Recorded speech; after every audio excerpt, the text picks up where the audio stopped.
Bienvenue sur Startup Vitrine 237. Je suis Claudel Nobissier, fondateur de Startup Academy, et je vais vous entretenir sur un thème aujourd'hui, à savoir l'intelligence financière, plus précisément l'explication des notions d'actifs et passifs que vous devez absolument comprendre afin d'intégrer cela dans votre stratégie de développement lorsque vous voulez mettre sur pied un projet ou encore développer votre startup.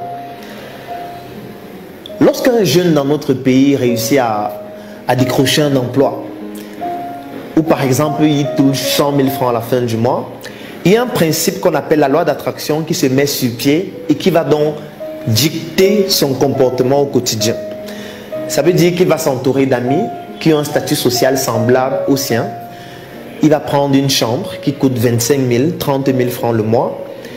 Constamment, il sera avec ses amis le samedi, le dimanche en train de boire une bière dans un petit bar du coin.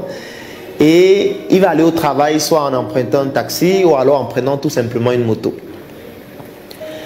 Si plus tard, il réussit à trouver un emploi où son salaire est par exemple de 300 000 francs, c'est-à-dire 3 fois plus que le salaire précédent, la loi d'attraction va se produire de la même façon. Ça veut dire qu'il va changer son cercle d'influence et avoir maintenant des amis qui ont un salaire similaire au sien ou alors un statut social similaire au sien. Il va quitter sa chambre pour prendre un appartement qui coûte 80 000 ou 100 000 francs. Il va se dire que ce n'est plus concevable d'aller au travail en moto ou alors d'emprunter le taxi parce qu'il faudrait que sa copine sache que désormais il a un véhicule. Ça veut donc dire que plus son statut social augmente, plus il gagne de l'argent et plus il a ce qu'on appelle des passifs. Et quand il ne maîtrise donc pas ces notions, il est donc amené à souffrir un peu plus même qu'avant parce qu'il va entrer dans un processus d'endettement permanent pour pouvoir toujours remplir ces nouvelles charges qui s'imposent à lui. Ça me permet donc de vous définir ce que c'est qu'un passif. Un passif est une dépense qui, lorsqu'elle est effectuée, sa valeur se déprécie avec le temps et elle ne génère rien.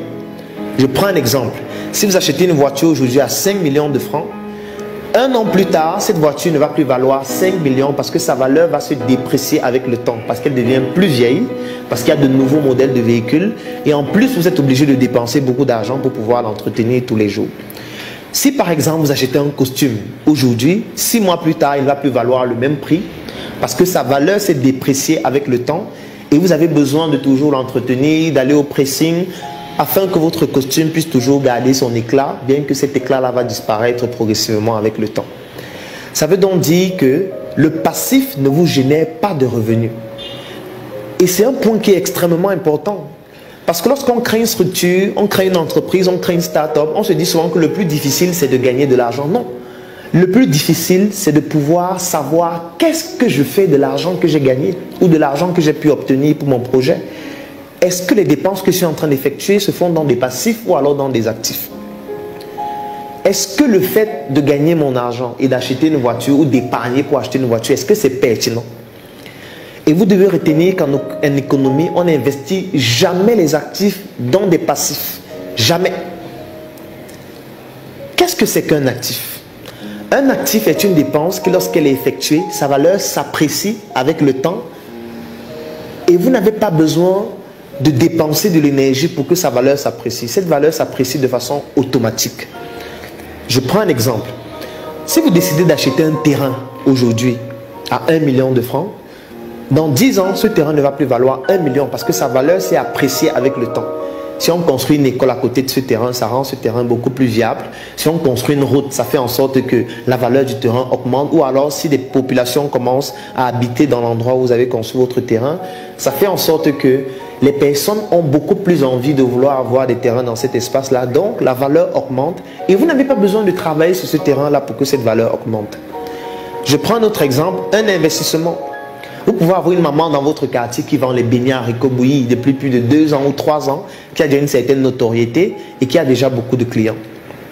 Vous rencontrez la maman en question, vous lui dites, la mère, moi je veux travailler avec toi, donc je vais investir dans ton activité 200 000 francs ou 500 000 afin que tu puisses faire une quantité de beignets un peu plus importante, que tu puisses avoir un local un peu plus intéressant qui pourra accueillir un peu plus de personnes et surtout peut-être vendre autre chose ou d'autres boissons. Ça fait en sorte que la dame en question, elle est contente puisque l'argent que vous venez d'injecter lui permet de pouvoir passer à un autre niveau de son activité. c'est elle qui va travailler dans cette activité-là et vous, vous allez gagner de l'argent sans avoir besoin de travailler puisque chaque fin de mois ou chaque trimestre, vous ferez des comptes et vous gagnerez des dividendes parce que désormais, vous êtes actionnaire dans l'entreprise en question. Parce qu'on ne conçoit pas très bien qu'une mère qui vend les beignets au bord de la route ou un enfant qui se balade avec les plateaux sur la tête, c'est un patron qui a une entreprise qui est en train de générer des revenus. Parce qu'on se dit toujours que l'entreprise, c'est le fait d'être assis dans des bureaux avec 200 employés. Maintenant, c'est exactement comme ça qu'est structurée la bourse. Ce sont des entreprises qui mettent leurs actions en vente. Si vous avez des moyens, vous pouvez acheter ces actions. Ils utilisent cet argent pour développer leurs produits ou leurs services. Et lorsque les bénéfices sont générés, vous gagnez de l'argent sans avoir besoin de travailler. Et il ne faut donc jamais investir un actif dans un passif. Vous ne pouvez pas épargner de l'argent pour acheter une voiture, par exemple.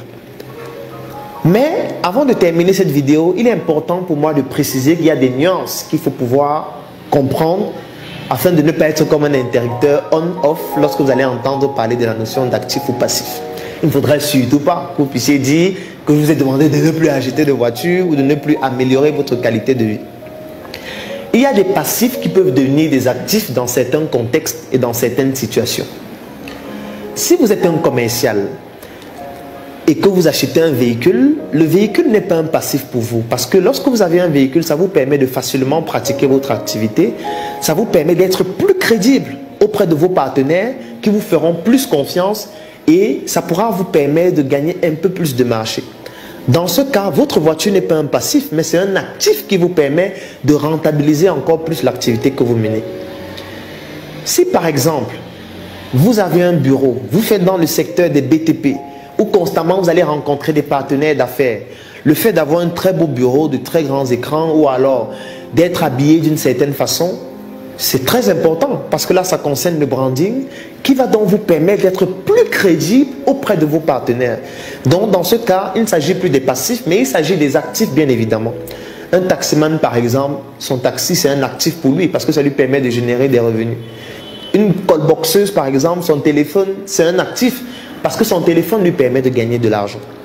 Par contre, si vous achetez votre voiture juste pour que votre copine soit contente de rouler avec vous en voiture, là c'est un passif pour vous, ce n'est pas un actif.